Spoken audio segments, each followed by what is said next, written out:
Today, so many people I meet around the world have the same questions. Wallahi al-Azim. It doesn't matter which part of the planet you go, people have the same confusions today. Same questions over and over again. And one of the most common questions I hear is people say, you know, there are so many different versions of Islam. So many different videos about what the Quran means or what hadith means. And some people believe in this and other people believe in that. This sheikh gives this fatwa, that one gives that fatwa. Should I follow this or should I follow that? Somebody says this is halal, somebody says this is haram. I don't know anything anymore. It's all confusing. There's so many variations. How am I supposed to get guidance? How do I know if I'm even following the right thing? How am I supposed to know? It's too much information for me to process. And I agree, we are living in information overload.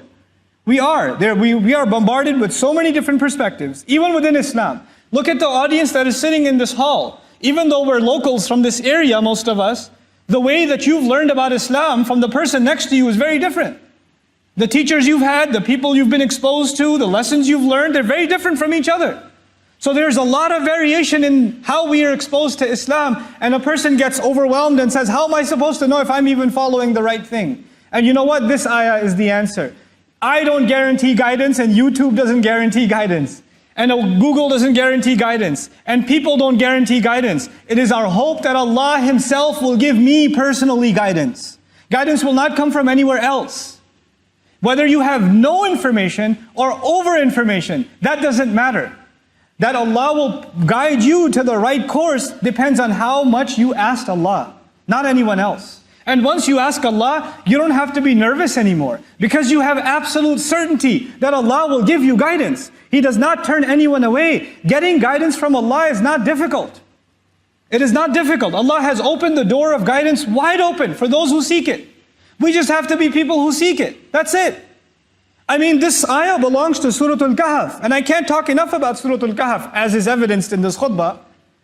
But these Ashabul Kahf, these people of the cave that we read about every Friday, these people have no prophet around them, no alim around them, no sheikh around them, no sahabi around them. They're by themselves and they live in a village where everybody worships idols. And they come to a conclusion that, you know, there can only be one God.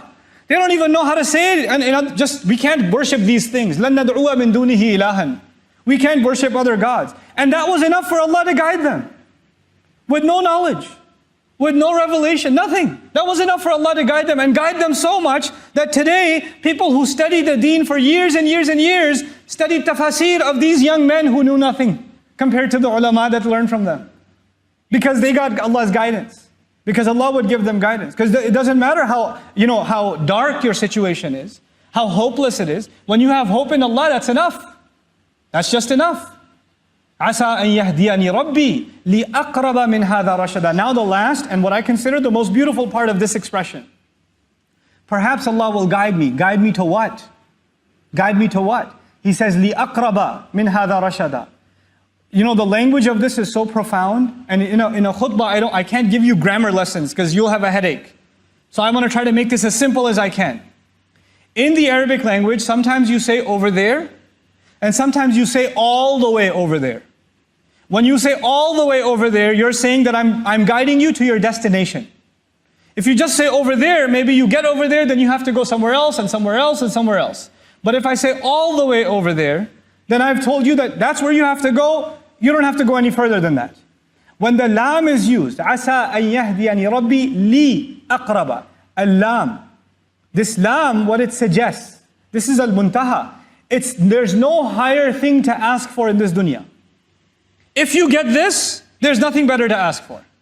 If the word ilah was used, then you get there, then you go for something else and go for something else. You see? So what I'm asking Allah in this ayah, and what you're asking Allah in this ayah, is for something that if you have it, there's nothing better.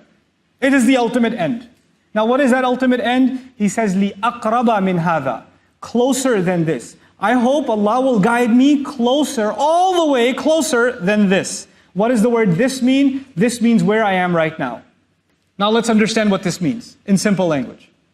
All of us, alhamdulillah, thumma alhamdulillah, have some degree of guidance. The fact that we're sitting in the house of Allah on Jumu'ah means Allah has given us some guidance. Some people Allah has given more guidance, some Allah has given less guidance. Some have more knowledge, some have less knowledge. Some have better attention when they pray, some have less attention when they pray. We're not all on the same level. That's a fact. But you know what this dua is telling you? My ultimate goal is to get closer to Allah than I am today. I am not here to compare myself to someone else. I'm just here to compare myself from where I am right now. If I can just work on getting better than what I am right now, that is the ultimate success before Allah. There is no higher success. You will never become perfect, I will never become perfect. All we can work on is becoming a little bit better, and then a little bit better, and then a little bit better. Just getting a little closer to Allah and a little closer. And if a person dies becoming closer to Allah, they are successful. And a lot of people, you know what they do? They compare themselves to others. Well, this one's already memorized the entire Quran. Look at how they recite. They're at the masjid every single day. They're there before the adhan is even called. They're worshiping Allah so much more. They're so much more knowledgeable. They have so much more. They know Arabic. They know tafsir. They know this. They know that. Or they dress better as Muslims than I do. Don't compare yourself to anybody else. That's not what Allah wants. Allah is not going to put you next to someone else and compare. He doesn't even want you to compare yourself to others in dunya. Forget akhirah. Not even in dunya. لا تتمنوا ما فضل الله به بعضكم على بعض. Don't wish for what other people have. What Allah has given some preference over others. Don't do that to yourself. So what are we learning then? We're learning that if, for example, you're starting to recite Quran today, you're 35 years old, you haven't even opened the book for 30 years, and you decide to start reading Quran today, you can't even get through Bismillah, you don't even know what a ba looks like anymore. Now you have to learn like children. There are people who are your age who can read like adults, but you have to read like a child. But that's okay. That's okay. When you learn even that alif or that ba, and you make a little bit struggle closer to Allah, and you died that way, maybe you're better than even a alim. Maybe you're better than a hafiz of Quran, who memorized the whole book but has no appreciation, didn't want to make themselves a better person.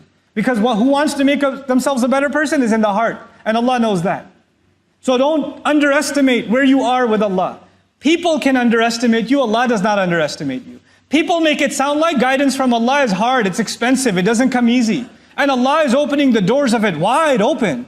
He's just asking for you and me to embrace it and say, Ya Allah, guide me. Bring me a little closer to yourself. لِأَقْرَبَ مِنْ هَذَا رَشَدًا. In terms of uprightness, in terms of guidance. The last word of this ayah, رَشَدًا, actually acknowledges that the fact that you're making this dua means that you're already on some guidance.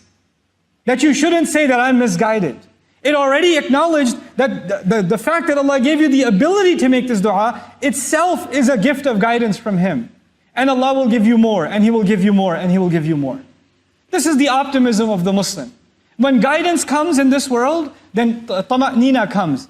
Itmi'nan comes. A heart becomes tranquil. Ala bi dhikrillahi tatma'innal qulub. And this is what I want to conclude with. When a heart becomes tranquil, when a heart becomes at peace, then the people around that person, they're also, the peace is infectious. That iman is infectious. Peace spreads in the family. Peace spreads among friends. Peace spreads in a community when guidance comes. If the problem of the world is conflict, hatred, if the problem of the world is war, then the solution to that is not other policies or more weapons. That's not the solution. It's not economic sanctions. What humanity needs is guidance. Because without guidance, you can't have peace. You just can't. فَأَيُّ الْفَرِيقَيْنِ أَحَقُّ بِالْأَمْنِ إِن كُنتُمْ تَعْلَمُونَ الَّذِينَ آمَنُوا. Who deserves more peace? Those who believed, those who came to iman. This is what we're asking Allah Azza wa Jal. When you and I make dua for peace in the world, for peace in the Muslim lands, for peace for those who are oppressed, when we make those du'as, then we're actually directly asking Allah to increase us and the world around us in guidance. May Allah Azza wa Jal increase all of us in guidance and make us of those who are positive about their future, their own future, the future of their children, the future of this ummah, and the future of the world over. This entire world, we have to be concerned for it. Not just our own ummah, the entire world. We are the millah of Ibrahim alayhi salam. Ibrahim alayhi salam used to be concerned for all of humanity. That is the legacy that we've inherited. So we have to be optimistic about the entire world. May Allah Azza wa Jal make us that way and make our future generation a beaming example of what it means to live the beautiful teachings of this.